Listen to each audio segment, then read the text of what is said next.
Mass graves under highways, dinosaur eggs cracked open by bulldozers, and entire Viking villages forgotten to time. These are strange discoveries made during road construction. Back in 2009, crews working on a road in Dorset, England began hitting human remains. Not one or two, dozens. So construction stopped and archaeologists were brought in to investigate. What they found was a mass grave containing 54 young men, all dating back to around 970 to 980 CE.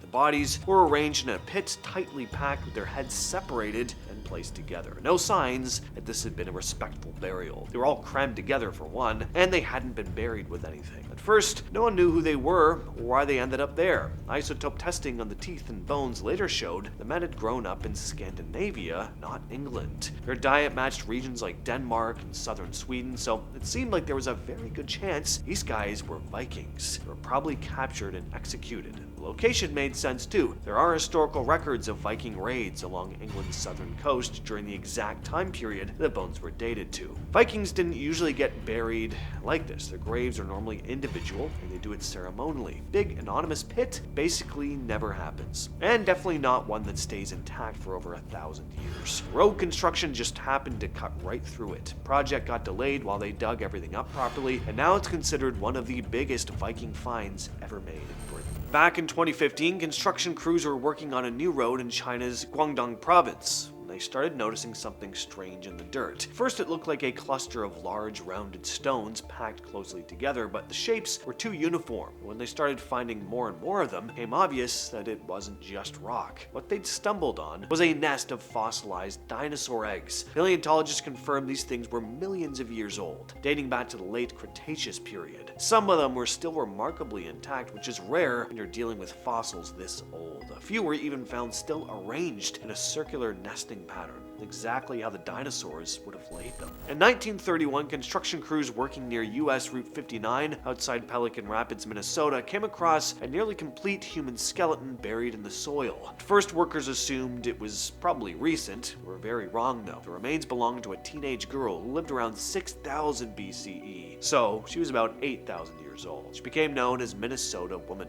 Alongside her skeleton were stone tools, animal bones, and a small conch shell pendant that likely came from the Gulf of Mexico, thousands of miles away. That was a very important detail. It meant people living in North America that long ago weren't just isolated groups barely surviving. They were traveling huge distances, trading with each other, knew their way around more than anyone thought at the time. It was amazing how complete her skeleton was. Usually when you find remains that far back, they're just fragments, but her bones were really well preserved because they'd been sealed in this glacial lake sediment for thousands of years. Until road construction cut through it, of course. Archaeologists had to totally rethink how they understood early settlement patterns after this. Today, Minnesota Woman is one of the most important early human discoveries in North America. In 1951, road and airport development in Japan's Akita Prefecture exposed something completely unexpected beneath the soil. Massive stone circles, arranged in really precise patterns. The site would later be known as the Asodatai Stone Circles. Scientists figured out they were about 4,000 years old, way before Japan had any written history. Someone had moved these stones from riverbeds several kilometers away and set them up in big circles, some over 40 meters wide. No one's entirely sure what the circles were used for. There's no evidence people lived inside them. The best guess is they were used for rituals or maybe community gatherings based on the seasons, but there's no way to know for sure. Really wild part is this almost got completely destroyed. The early road plans would have just bulldozed right over it before anyone realized what it was. So once archaeologists showed up, they changed the construction plans to save the site. Now it's protected, and it's one of Japan's most important prehistoric sites. If that road hadn't exposed it, those circles would have probably still been buried and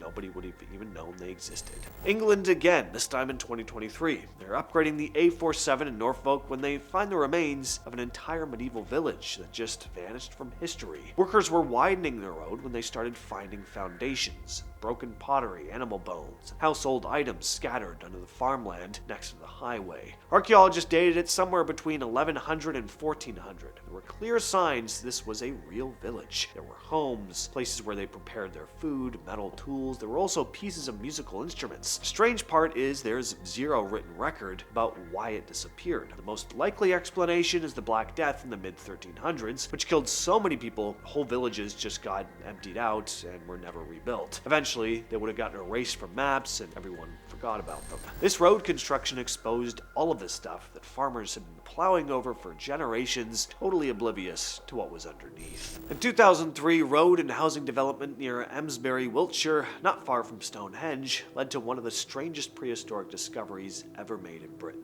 Workers came across a burial containing 7 men, later named the Boscombe Bowmen. Remains dated back to around 2300 BCE during the early Bronze Age. What made this interesting right away was the isotope analysis showing these guys grew up in different parts of Britain, maybe even continental Europe, before getting buried together. They had flint arrowheads, pottery, and stone tools buried with them, so they were probably also skilled archers, pretty important in their communities. The fact that they were all buried together means they were connected somehow. Maybe they were family, maybe they traveled together as a group. This discovery changed how archaeologists think about early Britain because it proved people were moving around way more than anyone thought, traveling long distances generations before roads or any kind of written records existed. In Suffolk, England, construction on a road called Europa Way led to finding this big late Bronze Age settlement from about 3,000 years ago. They found it during the prep work for actually improving the road, after the soil showed signs of human activity instead of just natural layers. Archaeologists found the remains of multiple roundhouses, storage pits, and work areas, so this was a permanent settlement. It wasn't just a temporary camp. They also found a cremation cemetery nearby with burial urns and shallow pits. Some urns still had burned human bone in them, which helped date the site. There were pottery fragments, flint tools, a bunch of bronze objects. These people were already doing metalworking. The settlement layout showed they organized their space. Domestic areas were clearly separated from where they buried people. Of course, construction paused while they excavated and documented everything, and once that was done, the road project continued. Not many late Bronze Age settlements in eastern England have been excavated on this scale. A lot have been destroyed by modern development before anyone's gotten a chance to study them properly. During excavation work for Loop 88 near Lubbock, Texas, construction crews started finding these huge fossilized bones buried under layers of sediment, so construction stopped so that paleontologists could step in. The remains turned out to be Ice Age Megafauna, including the bones of a giant ground sloth. These things lived in North America over 20,000 years ago, when the climate was a lot cooler and the land supported a lot bigger species than what we have now. The bones were really well preserved. They were stuck in compact sediment. It hadn't been disturbed for thousands of years, so that stopped them from eroding. Between 2017 and 2019, construction crews were working on expanding Sweden's E18 motorway. They started coming across Viking-Age remains along different stretches of the road. It kept happening over and over again as construction moved forward. They found the remains of farms, longhouses, burial grounds, and funerary pyres. Some of the graves had both people and animals in them. In a few cases, horses were buried alongside humans, which usually meant the person had higher status. The sites were dated to somewhere between 500 and 1050, covering both the late Iron Age and the Viking period. What stood out was how spread out everything was. Instead of one big village, this was a whole network of farms and burial sites scattered across the landscape. In 1978, when road construction was happening in Laguna Canyon, California, the crews cut into the hillside and started finding massive fossilized bones buried in the rock. Those bones turned out to be from an ancient whale that lived around 15 million years before, back when most of coastal California was underwater. The fossils were embedded in solid rock, which helped preserve them for millions of years until construction cut straight through the layer. In some cases, the fossils belonged to whale species that were previously unknown to science, and it actually helped researchers better understand how whales evolved over time. That has been the video for today. I will catch you guys specifically in the next one.